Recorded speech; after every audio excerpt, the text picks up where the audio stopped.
Hello everyone, ಹೇಗಿದ್ದೀರಾ ಎಲ್ಲರೂ? ಇವತ್ತು ಬಾನು ಕಿಚನಲ್ಲಿ ಚಿಕನ್ ಫ್ರೈ ರೆಸಿಪಿನ ಯಾವ ರೀತಿ ಮಾಡೋದಂತ ಶೇರ್ ಮಾಡ್ತಾಯಿದ್ದೀನಿ. ಮತ್ತು ಇದರಲ್ಲಿ ತಂದೂರಿ ಫ್ಲೇವರ್ನ ಯಾವ ರೀತಿ ಕೊಡೋದಂತ ಹೇಳ್ಕೊಡ್ತೀನಿ. ಎಲ್ಲೂ ಸ್ಕಿಪ್ ಮಾಡ್ದೇ ವಿಡಿಯೋನ ಫುಲ್ಲು ವಾಚ್ ಮಾಡಿ. ಮತ್ತು ನಿಮಗೆ ಹೋಟೆಲಲ್ಲಿ ಯಾವ ಕಲರ್ ಬರುತ್ತೋ ಸೇಮ್ ಅದೇ ಕಲರ್ ಬರುತ್ತೆ. ಏನೇನು ಬೇಕು ಅಂತ ನೋಡ್ಕೊಳ್ಳೋಣ.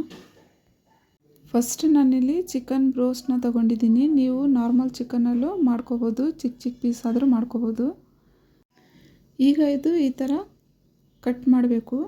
ಡೀಪ್ ಕಟ್ಸ್ನ ಹಾಕಬೇಕು. ಇದರಲ್ಲಿ ಈ ಥರ ಕಟ್ ಮಾಡೋದ್ರಿಂದ ಮಸಾಲೆ ಎಲ್ಲ ಚೆನ್ನಾಗಿ ಹಿಡಿಯುತ್ತೆ. ಇದರಲ್ಲಿ ಈ ಥರ ನಾನು ಎಲ್ಲ ಕಡೆಯೂ ಕಟ್ಸ್ ಹಾಕ್ಕೊಳ್ತಾ ಇದ್ದೀನಿ. ಈಗ ಒಂದು ನಿಂಬೆಹಣ್ಣನ್ನು ಹಾಕಬೇಕು. 2 ಬ್ರೋಸ್ಟ್ಗೆ ನಾನು 1 ನಿಂಬೆಹಣ್ಣು ತೊಗೊಂಡಿದ್ದೀನಿ.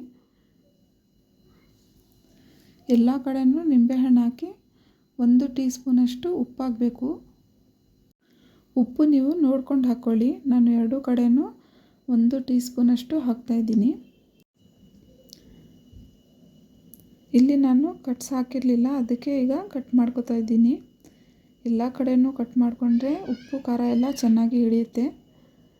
ಈಗ ಇದನ್ನು ಸ್ವಲ್ಪ ರಬ್ ಮಾಡ್ಕೋಬೇಕು. ನಾನು ಒಂದು 5 ನಿಮಿಷದಷ್ಟು ರಬ್ ಮಾಡ್ಕೊಂಡಿದ್ದೀನಿ. ಎಲ್ಲ ಕಡೆ ನಿಂಬೆಹಣ್ಣು ಮತ್ತು ಉಪ್ಪು ಚೆನ್ನಾಗಿ ಹಿಡಿಬೇಕು. ಈಗ ಇದು ಅರ್ಧ ಗಂಟೆ ಮ್ಯಾರಿನೇಟ್ ಆಗೋಕ್ಕೆ ಬಿಡಬೇಕು. ಈಗ ಅರ್ಧ ಗಂಟೆ ಆಗಿದೆ. ಇಲ್ಲಿ ನಾನು 1/4 ಟೀ ಸ್ಪೂನಷ್ಟು ರೆಡ್ ಕಲರ್ ತೊಗೊಂಡಿದ್ದೀನಿ. ಅದರಲ್ಲಿ ಸ್ವಲ್ಪ ನೀರು ಹಾಕಿ ಹಾಕ್ಕೊಳ್ತಾ ಇದ್ದೀನಿ. ಮೊದಲೇ ಈ ಥರ ಕಲರ್ ಹಾಕೋದ್ರಿಂದ ತುಂಬ ಚೆನ್ನಾಗಿ ಕಲರ್ ಚಿಕನ್ಗೆ ಹಿಡಿಯುತ್ತೆ. ಮತ್ತು ನಿಮಗೆ ಸೇಮ್ ಹೋಟೆಲಲ್ಲಿ ಯಾವ ಕಲರ್ ಇರುತ್ತೋ ಅದೇ ಕಲರ್ ಬರುತ್ತೆ.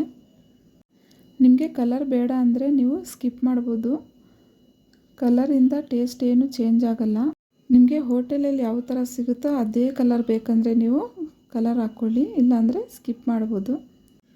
ಇದು ಈಗ ಎಲ್ಲ ಕಡೆ ಚೆನ್ನಾಗಿ ಮಿಕ್ಸ್ ಮಾಡಬೇಕು. ಮಸಾಲೆಯಲ್ಲಿ ಇಲ್ಲಿ ಅರ್ಧ ಟೀ ಸ್ಪೂನಷ್ಟು ಕಾಶ್ಮೀರಿ ರೆಡ್ ಚಿಲ್ಲಿ ಪೌಡರ್, ಅರ್ಧ ಟೀ ಸ್ಪೂನಷ್ಟು ಚಿಲ್ಲಿ ಪೌಡರ್, ನೀವು ಮನೆಯಲ್ಲಿ ಯಾವುದು ರೆಗ್ಯುಲರಾಗಿ ಯೂಸ್ ಮಾಡ್ತೀರೋ ಅದು ಹಾಕ್ಕೋಬೋದು. ಅರ್ಧ ಟೀ ಸ್ಪೂನಷ್ಟು ಚಿಕನ್ ಮಸಾಲ, ಅರ್ಧ ಟೀ ಸ್ಪೂನಷ್ಟು ಧನಿಯಾ ಪೌಡರ್, ಮತ್ತು ಅರ್ಧ ಟೀ ಸ್ಪೂನಷ್ಟು ಗರಂ ಮಸಾಲ, ಅರ್ಧ ಟೀ ಸ್ಪೂನಷ್ಟು ಚಾಟ್ ಮಸಾಲ, ಮತ್ತು ಅರ್ಧ ಟೀ ಸ್ಪೂನಷ್ಟು ಉಪ್ಪು ಹಾಕಿದ್ದೀನಿ. ಇದೆಲ್ಲ ಹಾಕಿ ಚೆನ್ನಾಗಿ ಮಿಕ್ಸ್ ಮಾಡಬೇಕು. ಈಗ ಇದರಲ್ಲಿ 4 ಟೇಬಲ್ ಸ್ಪೂನಷ್ಟು ಮೊಸರು ತೊಗೊಂಡಿದ್ದೀನಿ. ಮೊಸರು ಸ್ವಲ್ಪ ಸ್ವಲ್ಪನೇ ಹಾಕ್ಕೊಂಡು ಈ ಥರ ಮಿಕ್ಸ್ ಮಾಡ್ಕೋಬೇಕು. 4 ಟೇಬಲ್ ಸ್ಪೂನಷ್ಟು ಮೊಸರು ಹಾಕಿದ್ದೀನಿ. ಉಪ್ಪು ನೀವು ಮಸಾಲೆಗೆ ಎಷ್ಟು ಬೇಕು ಅಷ್ಟು ಹಾಕ್ಕೋಬೇಕು. ಫಸ್ಟ್ ನಾವು ಚಿಕನ್ಗೆ ಹಾಕಿದ್ದೀವಿ, ಅದಕ್ಕೆ ಮಸಾಲೆಗೆ ಎಷ್ಟು ಬೇಕು ಅಷ್ಟು ಉಪ್ಪು ಹಾಕ್ಕೊಳ್ಳಿ. ಈಗ ಈ ಮಸಾಲೆ ಎಲ್ಲ ಚಿಕನ್ಗೆ ಹಾಕಿ ಚೆನ್ನಾಗಿ ಈ ಥರ ಮಿಕ್ಸ್ ಮಾಡಬೇಕು. ಎಲ್ಲ ಕಡೆ ನಾವು ಎಲ್ಲೆಲ್ಲಿ ಕಟ್ಸ್ ಹಾಕಿದ್ದೀವಿ ಅಲ್ಲೆಲ್ಲ ಹಾಕಿ ಚೆನ್ನಾಗಿ ಮಿಕ್ಸ್ ಮಾಡಬೇಕು. ನಾನಿಲ್ಲಿ 5 ನಿಮಿಷ ಇದೇ ಥರ ಮಿಕ್ಸ್ ಮಾಡಿದ್ದೀನಿ. ಎಷ್ಟು ನೀವು ಚೆನ್ನಾಗಿ ಈ ಥರ ಮಸಾಜ್ ಮಾಡ್ತೀರೋ ಅಷ್ಟೇ ಚೆನ್ನಾಗಿ ಬರುತ್ತೆ. ಈಗ ನಾನು ಇದೇ ಥರ 5 ನಿಮಿಷ ಚೆನ್ನಾಗಿ ಮಿಕ್ಸ್ ಮಾಡಿದ್ದೀನಿ.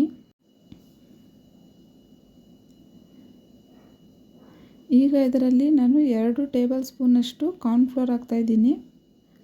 ಈ ಥರ ಎಲ್ಲ ಕಡೆಯೂ ಸ್ಪ್ರೆಡ್ ಮಾಡಿ ಹಾಕ್ಕೋಬೇಕು. ಮತ್ತು 2 ಟೀ ಸ್ಪೂನಷ್ಟು ಮೈದಾನ ಹಾಕ್ತಾಯಿದ್ದೀನಿ.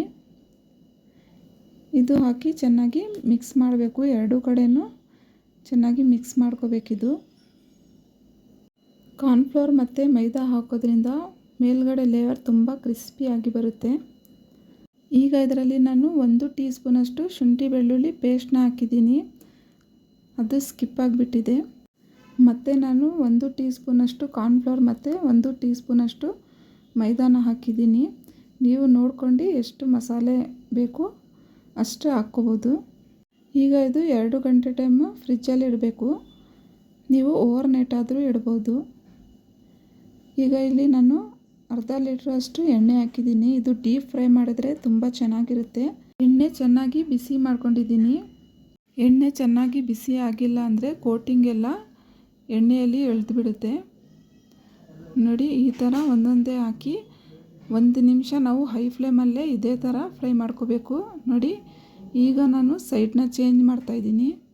ತುಂಬ ಕೇರ್ಫುಲ್ಲಾಗಿ ಸೈಡ್ ಚೇಂಜ್ ಮಾಡ್ಕೋಬೇಕು. ಇನ್ನೂ ನಾನು ಹೈ ಫ್ಲೇಮಲ್ಲೇ ಇಟ್ಟಿದ್ದೀನಿ.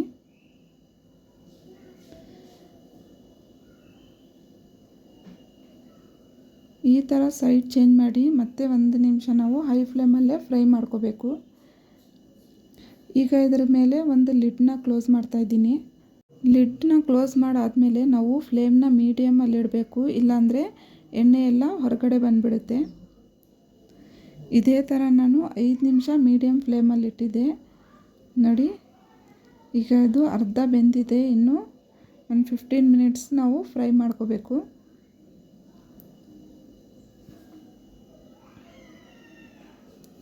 ಈ ಥರ ಲಿಡ್ ಇದ್ದರೆ ಕ್ಲೋಸ್ ಮಾಡಬೇಕು, ಯಾಕಂದರೆ ಇದರಲ್ಲಿ ಸ್ಟೀಮ್ ಸ್ವಲ್ಪ ಹೊರಗಡೆ ಬಂದುಬಿಡುತ್ತೆ ನೋಡಿ. ಈಗ ಮತ್ತೆ ನಾನು ಸೈಡ್ ಚೇಂಜ್ ಮಾಡಿ ಮತ್ತೆ 5 ನಿಮಿಷ ನಾನು ಮೀಡಿಯಮ್ ಫ್ಲೇಮಲ್ಲೇ ಫ್ರೈ ಮಾಡಿದ್ದೀನಿ.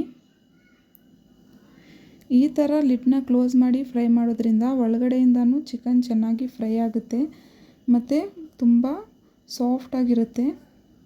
ಈಗ ನಾನು 10 ನಿಮಿಷ ಇದೇ ಥರ ಸೈಡ್ ಚೇಂಜ್ ಮಾಡಿ ಫ್ರೈ ಮಾಡ್ಕೊಂಡಿದ್ದೀನಿ. ಈಗ ಲಿಡ್ ಓಪನ್ ಮಾಡಿ ನಾವು ಮೇಲ್ಗಡೆ ಕ್ರಿಸ್ಪಿ ಆಗೋ ತನಕ ಫ್ರೈ ಮಾಡ್ಕೋಬೇಕು ನೋಡಿ. ಈ ಥರ ನಾನು ಕಲರ್ ಬರೋ ತನಕ ಫ್ರೈ ಮಾಡ್ಕೊಂಡಿದ್ದೀನಿ.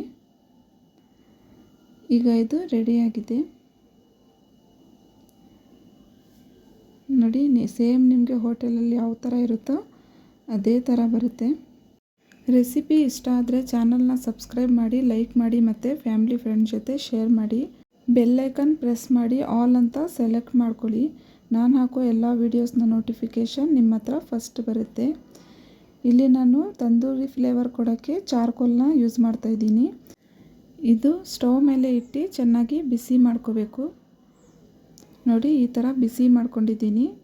ಇದ್ರ ಮೇಲೆ ನಾವು 1 ಟೀ ಸ್ಪೂನಷ್ಟು ತುಪ್ಪ ಇಲ್ಲ ಅಂದರೆ ಎಣ್ಣೆ ಹಾಕ್ಕೋಬೋದು.